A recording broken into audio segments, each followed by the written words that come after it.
우리들의 유전적인 비밀은 DNA라고 하는 것에 숨겨져 있습니다. 이 DNA는 부모로부터 물려받는 유전 정보 체계입니다. 이게 나선형으로 이렇게 이루어져 있는데 이것을 잘 살펴보면 어떻게 그 삶이 이루어져 왔는지 어떤 역사를 지녔는지 그걸 알게 됩니다. 또 어떤 병이 있는지도 그걸 통해서 알게 됩니다. 그래서 요즘은 그 질병 그 인자를 갖다가 거기에서 찾아서 그 부분을 갖다가 싹 떼어내거나 또 거기에다가 면역 체계를 갖다가 더 집어넣으면은 병이 치료가 된다는 거예요. 그래서 이 기술이 요즘은 활발하게 진행이 되고 발전을 이루어가고 있습니다. 과거 유럽에 그 패스트가 유행을 할 때가 있었어요. 대도시로 막 엄청나게 퍼져나가요. 많은 사람들이 죽어나갔어요. 유럽의 3분의 1이 다 죽었어요. 도시에서 작은 마을로 퍼져나간 어느 날 한 양복점 주인이 시골의 한 양복점 주인이 런던에서 온 그 소포를 하나를 받게 되었는데 이 소포가 무엇인지 딱 뜯어보았는데 옷 한 벌이었어요. 이 양복점 주인이 이 옷을 갖다가 한두 번 이렇게 털었는데 거기에 패스트로 그 전염이 돼 있었던 그 벼룩들이 막 튀어나와버렸어요. 그로 인해서 나흘도 채 되지 못해서 이 양복점 주인은 패스트로 인해서 그만 목숨을 잃고 말았습니다. 그것뿐만 아니라 곧 이어서 마을 전체로 이게 막 퍼져나가기 시작합니다. 그래서 마을이 쑥대밭이 되었어요. 패스트가 막 온 마을로 막 퍼져나가면서 여기저기서 막 죽기 시작하니까 마을 사람들이 스스로 이 마을로 들어오는 모든 길을 갖다가 다 차단을 시켜버렸어요.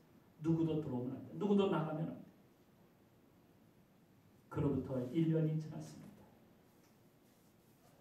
패스트가 끝이 나고 혹시나 이 마을에 살아남은 사람이 있을까 해가지고 누군가가 이 마을에 들어가게 되었는데 들어가 보니까 이 마을의 절반 이상의 사람들이 아직도 살아남아 있었다 하는 겁니다. 어떻게 된 걸까요? 어떻게 이 사람들은 그 엄청난 그런 위기 속에서 살아남을 수 있었을까? 오늘날 그 후손들의 DNA를 갖다가 연구를 해보았더니 그 DNA 속에 질병을 막아주는 유전자가 존재하고 있다는 것을 갖다가 알게 되었다는 거예요. 우리 성도들에게는 죄를 막는 유전자가 여러분 속에 있는 줄 믿으시기 바랍니다. 특히 이 DNA 구조는 혈통을 찾아내는 데 있어서 아주 중요한 역할을 하죠. 헤어졌던 가족을 갖다가 찾아낸다든지 몇십 년 지나면 서로 얼굴도 잘 못 알아보잖아요. 그때는 뭘 검사합니까? 이 DNA 검사를 하면 정확하게 이게 맞아떨어져요. 범죄에서도 유용하게 활용이 되고 있습니다. 혈흔이나 땀이나 침, 머리카락 이런 것들이 거기 그 속에 DNA 구조가 다 들어있어요. 속일 수가 없어요. 이것만 보면 범인의 모든 정보를 갖다가 다 알아내는 거예요. 이게 바로 DNA가 정말 유용하게 활용되고 있다는 모습이죠. 제 딸아이가 초등학교 다닐 때였는데요. 학교에서 하루는 선생님이 우리에게 전화가 왔어요. 저희 집사람에게 전화가 왔어요. 아이의 혈액형이 우리 부모들하고 맞지를 않는다는 거예요. 저는 혈액형이 B형이고요. 제 아내는 AB형이에요. 그런데 선생님이 딱 봤는데 이 아이가 B형도 아니고 AB형도 아니고 그렇다고 해서 뭐가 나왔냐면 A형이라는 거예요. A형. 혈액형이 A형이라는 거예요. 얼핏 듣기에는 아니 A형이 어떻게 나오지? 이렇게 생각이 됐던 것이죠. 병원으로 급히 달려갔어요. 아이의 얼굴이 하얗게 질려 있었어요. 아마도 자신을 갖다가 입양해가지고 키운 것이 아니냐. 혹시 주워온 것이 아닌가. 이렇게 생각을 한 모양입니다. 그건 우리도 마찬가지였어요. 혹시 이 아이가 낳을 때 병원에서 누군가가 얘를 싹 바꿔치기 한 것이 아닌가. 아들인데 딸로 이렇게 바꿔치기 한 것이. 별 생각이 다 들었어요. 그래서 병원으로 어쨌든 달려갔습니다. 그래서 다시 혈액형 검사를 했어요. 다시 검사해도 이 아이의 혈액형은 A형이에요. 저는 B형이고 제 아내는 AB형. 놀란 우리들의 모습을 바라보면서 선생님이 나와서 마음을 진정시키면서 설명을 해 주었습니다. 혈액형을 좀 더 자세히 들여다보면은 B형은 B와 BO가 있습니다. 그리고 AB형은 그냥 AB형입니다. 그러면 BB나 혹은 BO가 있을 때는 거기에는 B형도 나올 수 있고 또 A형도 나오고 AB형은 안 나와요. A형이나 B형이 나올 수 있다. A형이 나올 수 있다는 거예요. 왜냐하면 OA가 있으니까. 저는 O형에 저기는 A 혹은 B 이렇게 될 수 있으니까. 그래서 A형이 나올 수 있다 하는 말을 듣고 아이도 안심하게 되었고 저희들도 안심하게 되었습니다. 잘못하면 유전자 검사, DNA 검사까지 갈 뻔했습니다. 그런데 이 DNA는 바이러스를 제외한 살아있는 유기체에게는 다 존재해요. 하지만 우리가 이 DNA는 다 똑같지는 않아요. 동물하고 사람하고 똑같으면 어떻게 되겠어요? 똑같이 동물처럼 살까요? 동물도 사람처럼 살고 다 다릅니다. 침팬지가 사람하고 제일 비슷하다고 하지만은 침팬지는 직립보행을 못해요. 그게 다른 거예요. 그런 게. 유전인자에서 그런 게 틀린 거예요. 우리 인간은 직립보행을 해요. 저는 왜 직립보행을 할까? 여러 가지 생각을 해봤어요. 우리 뇌가 어디에 있어요? 위에 붙어 있어요. 그리고 눈은 어디에 붙어 있어요? 그 위에 붙어 있어요. 그래서 어디를 바라봐요? 우리는 하늘을 바라보라고 하나님께서 직립보행으로 만들어 놓으신 거예요. 다른 동물들은요. 직립보행이 아니야. 네 발로 걷는 거예요. 네 발로 걸으려면 어디를 봐야 돼? 땅을 바라봐야 돼. 땅. 이게 다른 거예요. 하나님은 우리에게 하늘을 바라보라고 직립보행을 해주신 것이야. 이게 바로 하나님이 우리에게 만들어진 DNA 속에 그대로 다 있는 거예요. 그래서 하나님은 처음에 아담과 하와를 만드셨어요. 진화가 된 게 아니고 만드신 거예요. 하나님이 만드신 아담과 하와가 그래서 범죄를 하게 되었는데요. 그것은 인간은 에덴 동산에서 살면서 하나님과 함께 하나님을 섬기며 살도록 그렇게 우리가 만들어졌는데 인간 스스로가 하나님을 버리고 인간 스스로가 자유를 얻고 싶다고 하는 겁니다. 내 마음대로 살도록 내 배로 두라고 하는 거예요. 이게 인간의 DNA 속에 스며들기 시작을 한 겁니다. 하나님을 버렸음에도 하나님처럼 살고 싶은 것이 인간이. 모든 만물에 하나님의 손길이 안 닿는 것이 하나도 없어요.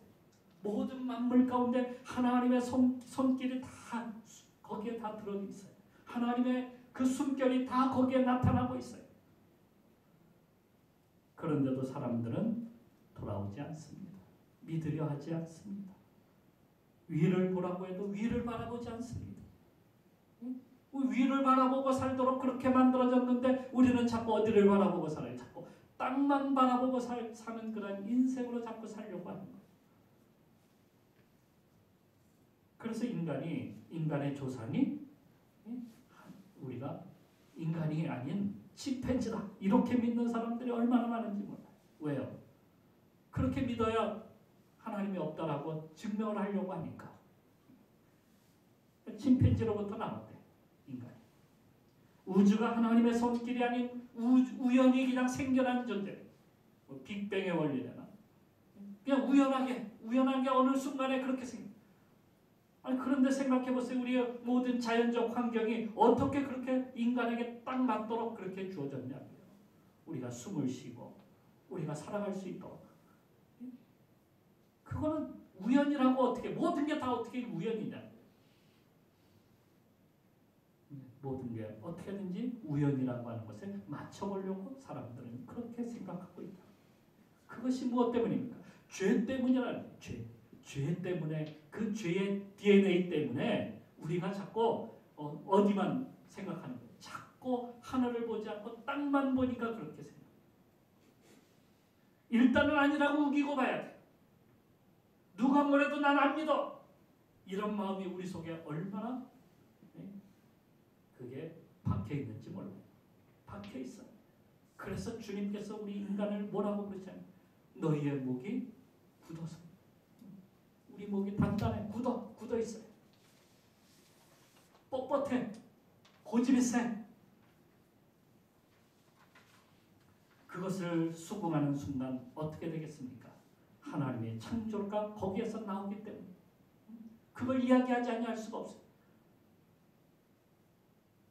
그러니까 창조를 어떻게든 뒤집어야 하니까 그래서 과학의 일부분이라고 하는 진화를 통해서 그 이름으로 허구와 거짓으로 사람들을 지금까지 속여오고 있는 거예요. 모든 사람이 하나님을 떠났어요. 그들은 하늘까지 올라가겠다며 바벨탑을 쌓고 과학을 발전시키고 건축을 갖다가 발전시켜 놓은 그래서 높은 건물을 갖다가 쌓기 시작을 했어요. 이미 오래전 고대부터 사람들은 그 일을 시작했어요. 소문의 꼬리를 물고 사람들은 모여들었고 수십만 수백만의 사람들이 자연히 모여들어 대도시를 이루기 시작을 합니다. 하지만 그것이 가짜라는 것을 깨닫고는 흩어지기 시작을 하면서 나라가 만들어지고 민족이 만들어졌어요. 하지만 하나님께 돌아오는 것이 아니라 약탈의 시대가 되고 말았어요.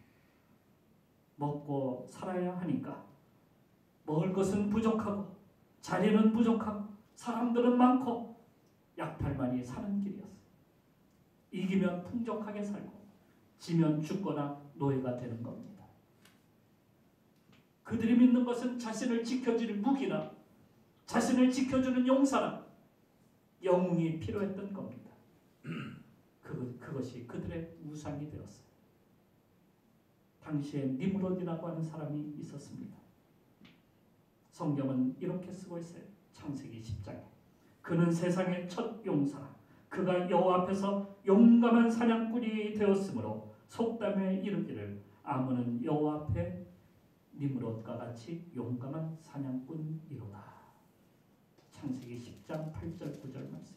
여기서 여호와 앞에라고 하는 이 말씀은 여호와 앞에서 그가 용사다. 여호와 앞에라고 하는 이 말은 다른 번역으로 말하면 하나님께 대항하여 여호와께 대항하여 여호와께 대적하여 이러한 뜻이 된다. 그러니까 니므롯은 하나님을 대적하여 싸운 악한 용사임을 알 수가 있습니다. 10절 말씀에 계속해 그 뒤에 말씀을 보게 되면 그가 신할 땅에 바벨을 갖다가 시작했다라고 이렇게 말씀하시는 것으로 볼 때에 바벨탑을 이끈 지도자임을 갖다가 우리가 알 수가 있습니다. 바벨탑의 구호가 뭔지 아십니까? 우리가 하늘까지 올라가자. 우리가 어디까지? 하늘까지 올라. 하나님처럼 되자. 이것만으로도 그의 냄새가 물씬 풍기지 않습니까? 그는 하나님이 만드신 사람들을 죽이고 약탈하고 핍박하고 선동하여서 하나님을 믿지 못하도록 방해하는 그러한 사람이었음을 우리는 이 성경을 통해서 깨닫게 됩니다. 그런 세상 속에서 하나님은 한 사람을 갖다가 부르셨는데 그 사람의 이름이 오늘 우리가 읽은 이 본문의 말씀 아브라함을 하나님께서 택하시고 부르신 겁니다. 무엇으로? 믿음 안에서 믿음으로 그를 부르신 거예요. 그래서 그가 하나님을 믿고 하나님의 말씀을 따라서 바벨탑 근처에 살았던 그 갈대 우르라고 하는 것을 버리고 하나님이 지시하는 가나안 땅으로 가게 되었던 겁니다. 그때로부터 하나님은 아브라함 속에 믿음의 DNA를 갖다가 계속해서 넣어주신 거예요. 그 DNA를 그에게 넣어주신 거예요. 자, 오늘 이 말씀을 한번 다시 봅시다. 여호와께서 아브라함에게 이르시되 너는 너의 고향과 친척과 아버지의 집을 떠나 내가 내게 보여줄 땅으로 가라. 내가 너로 큰 민족을 이루고 내게 복을 주어 내 이름을 창대하게 하리니 너는 복이 될지라. 여러분, 하나님께서 그냥 보내신 것이 아니에요. 복을 주시겠대요. 하나님을 믿으면 복을 주신대요. 이걸 믿으시기 바랍니다. 돈을 벌어서 부자가 되기를 원하셨다면 석유가 펑펑 쏟아나는 그러한 땅으로 보내셨을 겁니다. 아니, 다이아몬드가 가득 묻혀있는 그러한 산으로 보내셨을 겁니다. 그런데 가나안 땅은 그런 땅이 아니에요. 척박한 땅. 보석은커녕 돌덩이로 사막과 같은 그런 땅. 그러니 부자가 되라는 것은 이게 그러한 내용이 아니라는 것을 우리가 알 수 있습니다. 하나님이 원하시는 것은 믿음이었어요. 믿음의 감은 곧 하나님을 구세주로 섬기는 집안을 만들기를 주님은 원하셨던 겁니다. 하늘이 하늘로부터 오는 그러한 축복을 갖다가 받기를 원하는 그러한 가문이 되기를 주님은 원하신 겁니다. 그래서 그것을 이을 혈통이나 인간의 방법으로 하지 않냐고. 그러니까 인간의 혈통이나 뭐 가문이나 혹은 어떤 인간의 어떤 힘으로나 뭐 지식으로나 뭐 이런 것들로 하지 않냐고 믿음을 갖다가 우선으로 여기도록 그렇게 하는 거. 믿음을 가지고 살라. 그래서 요한복음 1장 12절 13절 말씀에는 이렇게 쓰고 있어요.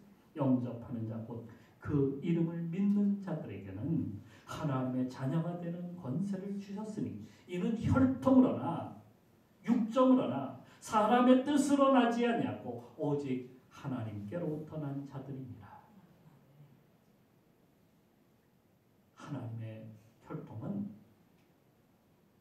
하나님의 자녀가 되는 길은 세상의 어떤 방법으로 되는 것이 아니다. 하나님께서 주시는 거예요. 하나님께서 그 속에서 역사하시는 거예요. 그러니까 여러분 속에 바로 하나님의 DNA를 갖다가 넣어주셔서 주님께서 여러분들을 이곳에 오도록 그렇게 만들어 주신 것이다. 그 말씀입니다. 이게 인간의 어떤 생각과 뜻으로 되는 것이 아니다. 그의 아들 이삭은 믿음으로 자신을 하나님께 드리기를 원했습니다. 그 아들 야곱은 야복 강가에서 이스라엘이라고 하는 이름을 얻었죠. 하나님과 씨름함으로써 거기서 이스라엘이라고 하는 이름을 얻었어요. 그 아들 요셉은 믿음으로 더 나은 나라를 갖다가 바라보게 했습니다. 당시에 가장 풍요롭고 가장 아름다운 나라 하면은 이집트였어요. 애굽. 그런데 그것보다도 더 나은 것을 사모하도록 주님께서 그를 믿음으로 부르셨다 하는 것입니다. 그는 무성한 열매가 가득한 포도나무로 비유하고 있습니다. 그것은 바로 이스라엘의 상징이며 하나님의 꿈입니다. 예수님도 요한복음 15장에서 포도나무의 비유를 말씀하셨어요. 포도나무처럼 되라고 하는 겁니다. 우리 모두가 포도나무처럼 자라라고 하는 겁니다. 그러면 너희가 내 안에 거하면 저절로 열매를 맺을 수 있다. 이렇게 말씀하고 계시는 겁니다. 믿음 안에서 번성하여서 가문을 풍성하게 일으키는 것은 하나님의 뜻입니다. 이게 하나님의 뜻입니다. 어떤 가문, 믿음의 가문을 갖다가 주님께서는 만들라 하시는 겁니다. 애굽에서 430년 동안 그것을 보여주셨는데 여러 위기가 이스라엘에게 있었지만 70명이 애굽으로 내려가서 430년 만에 250만의 민족으로 성장을 했다는 것입니다. 그런데 여러분, 우리가 본 이 아브라함에게는 다른 아들이 또 하나 있었어요. 그러니까 아브라함에게는 아들이 이삭 외에도 또 있었다는 거예요. 그 아들의 이름이 이스마엘입니다. 이 아들은 믿음으로 낳지를 않았어요. 인간의 뜻으로 낳습니다.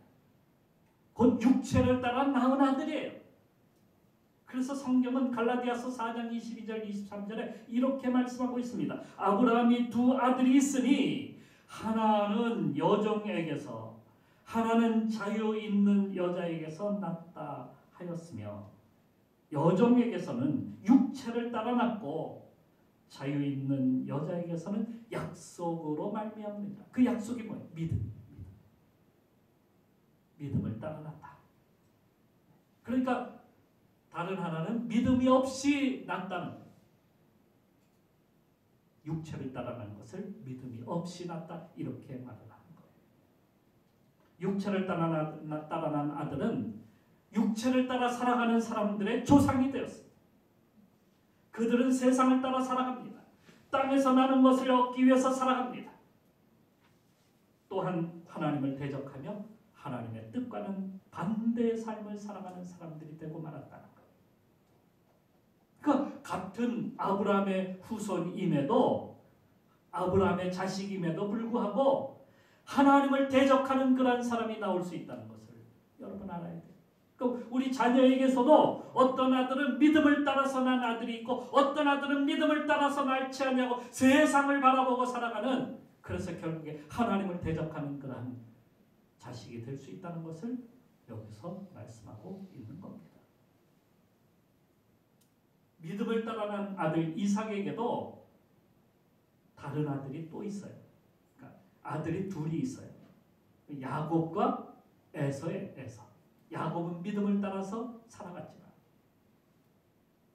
에서는 그렇지 않았어요. 에서는 아버지의 마음과 어머니의 마음을 갖다가 근심하게 만들었다라고 성경은 말씀하고 있어요. 왜 근심하게 만들었어요? 그가 믿음으로 살지 않냐고 온갖 쾌락과 정욕을 따라서 육체를 따라서 살았기 때문에 부모의 근심이 되었어요. 여러분, 우리 자녀들이 믿음으로 살지 않으면 이게 근심이에요. 이 근심거리로 이걸 근심해야 돼. 공부 좀 못한다고 해서 이게 근심거리가 아니라 돈을 조금 못 번다고 해서 이게 근심하지 말고 정말 믿음 생활 못하는 것에 대하여 근심해야 된다는 얘기예요. 여러분, 그의 민족은 어떻게 됐는지 아십니까? 육체를 따라 살아가는 사람들의 조상이 되었어요. 그들은 세상을 따라 살아갑니다. 끝내 그들은 돌아오지 않았어요. 그리고 이스라엘을 괴롭히며 삶을 살아가는 그러한 나라가 되었고 결국에는 사라져버리는 민족이 되고 말았어요. 이스라엘을 갖다가 가나안 땅으로 인도한 사람이 누굽니까? 모세잖아요. 그렇죠? 모세 같은 지도자가 이스라엘은 또 없어요. 그는 율법을 하나님으로부터 받았어요. 시내산에 올라갔어요. 십계명 두 돌판을 가지고 내려올 때 하나님께서 그와 함께 하셨고 그에게 친히 말씀하셨습니다. 하나님을 섬기는 나라의 주역으로 그를 세우셨던 겁니다. 그런데 그의 손자 중에 요나단이라고 하는 손자가 있어요. 모세는 율법으로 이스라엘을 갖다가 세우고자 했지만 요나단은 12지파 중에 단지파라고 하는 그러한 그 지파에게로 가서 우상을 섬기는 제사장이 되고 말았어요. 그리고 그의 후손들도 그를 따라서 모두 우상을 섬기는 사람들이 되고 말았어요.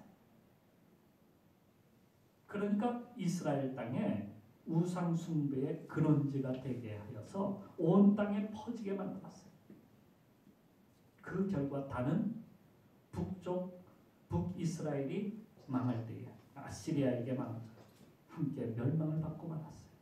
그들이 사라지고 말았어요. 그 지파가 사라지고 말았어요. 그 아시리아는 북이스라엘로 올라와서 의식 있고 지식 있는 사람들을 모조리 다 죽였어요. 그리고 남은 자들은 어디론가 다 끌고 가버렸어요. 그때의 단지파가 사라지고 말았어요. 그곳에 그 북이스라엘 땅에 이민족을 데려다가 이스라엘 땅을 채우게 했습니다. 그 이유는 무엇입니까? 하나님을 섬기지 못하게 만드는 거예요. 하나님을 믿지 못하는 나라로 만들고자 그렇게 해놓은 거예요. 이 역사적 교훈을 우리도 잘 알아야 합니다. 남유다에는 히스기야라고 하는 왕이 있었는데요. 하나님께서 그가 죽을 병에 걸렸을 때에 기도했더니 하나님께서 그의 병을 갖다가 극적으로 고쳐주셨어요. 그래서 그가 병에 나왔어요. 그 후에 아들을 하나 낳았거든요. 그 아들의 이름이 므낫세였어요. 므낫세. 근데 이 아들을 갖다가 자신은 믿음으로 살려고 애썼는데 아들을 갖다가 믿음으로 키워야 되는데 믿음으로 키우지를 않았던 거예요. 이 아들이 어떻게 살았는지 아세요? 이 아들이 하나님의 성전에 있는 말씀들을 갖다가 다 가져다가 불을 다 살려버렸어요. 거기다가 선지자들을 갖다가 잡아다가 다 죽여요. 근데 그 중에 누가 있었냐면 이사야라고 하는 선지자. 성경에 보면 이사야, 대선지자, 이사야를 갖다가 톱으로 켜서 죽여버렸어요. 아주 잔인하게. 그게 바로 므낫세였어요. 그런데 그 아들 아몬이라고 하는 또 아들이 있으니까 그 므낫세의 아들 아몬. 그 아몬은 아버지를 갖다가 꼭 빼어다녔어요. 그래서 더 악행을 갖다가 저지르는 거예요.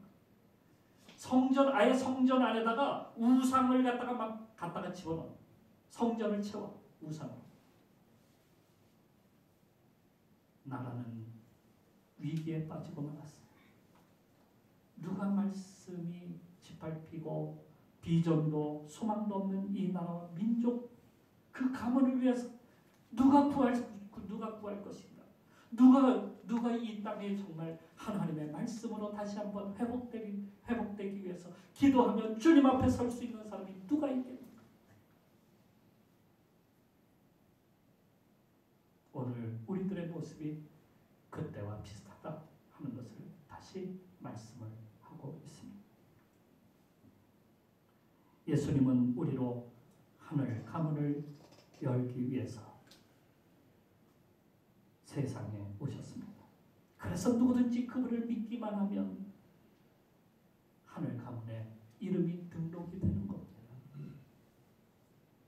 그걸 위해서 주님께서 십자가에 달려 돌아가신 겁니다.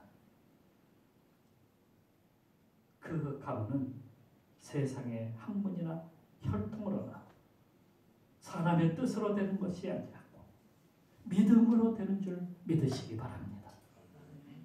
그 주님을 믿으면 되는 거예요. 여러분 주님을 영접하면은 여러분의 가정과 여러분의 자녀들과 여러분이 주님 앞에 서는 겁니다. 하나님 나라의 편입이 되는 겁니다. 로마서 11장 24절에 이렇게 쓰고 있어요. 내가 원 감람나무에서 찍힘을 받고 본성을 거슬러 좋은 감람나무에 접붙임을 받았어요. 우리가 어떻게 될까요? 돌감람나무, 버려진 감람나무가 진정한 참 감람나무에 접붙임을 받았다. 우리의 DNA가 바뀌었다는 얘기입니다. DNA가 바뀐 거예요. 진정한 참 감람나무. 족보를 바꿔주신 거예요. 그래서 주 예수를 믿어라. 그리하면 너와 너의 집이 구원을 받으리라. 이렇게 말씀을 하고 있는 겁니다. 그러니까 역사의 이스라엘과는 상관없이 누구든지 믿음으로 주님 앞에 나가기만 하면 우리에게 하나님께서 하늘 가문을 우리에게 덧입혀 주시는 겁니다. 하늘의 족보가 우리에게 생겨나는 겁니다. 하늘나라에 우리의 그 생명책의 이름이 기록이 되는 겁니다. 하늘 족보에 여러분의 이름이 기록이 되는 거예요. 얼마나 놀라운 축복입니까? 얼마나 놀라운 그러한 은혜입니까? 어느 유치원에서 간식으로 치킨이 나왔어요. 치킨이요, 치킨. 한 아이가 닭다리를 들고 이걸 먹지 않고 그대로 이렇게 쥐고 있는 거예요. 그래서 선생님이 이야기했어요. 야, 너 왜 그걸 왜 손에 들고 먹지 않고 있니? 하고 그렇게 이야기를 했더니요. 이 아이가 이거요 우리 아빠 맥주 마실 때 주려고요. 그러더라는 거예요. 우리 아빠 맥주 마실 때 이거 주려고요. 이러는 거. 아이의 머릿속에는 이미 이 치킨을 보면 무엇이 생각나는 거예요? 치맥이 생각나는 거예요. 치맥이. 그러니까 아이의 뇌 속에 이미 박힌 거예요. 아이의 DNA 속에 이미 들어간 거예요. 우린 천국 가문을 우리 속에 넣어야 합니다. 우리 천국을 우리 속에 넣어야 돼요. 우리가 믿음으로 살면 하나님이 우리 가정을 그렇게 만들어 주시겠다 약속해 주셨어요. 예수님 바라보기만 하면 되는 거예요. 예수님 십자가 바라보면 우리는 천국 백성이구나. 이게 생각이 나야 되는 거예요. 이게 우리 DNA 속에 들어가 있다는 것을 우리가 믿어야 되는 거예요. 그러면 하나님께서 우리의 가정에 복을 주시고 자손 대대로 하나님이 그 가정에 함께 하시는 거예요. 대대로 믿음의 가정이 되게 하시는 거예요. 온 땅에 천국 가문을 우리가 만들어 가야 합니다. 우리 가정뿐만 아니라 온 세상에 하나님의 백성이 되어서 천국에 우리의 이름이 당당히 등록되는 축복이 우리와 우리 가정과 온 이 땅에 넘치기를 주님의 이름으로 축원합니다. 기도하겠습니다.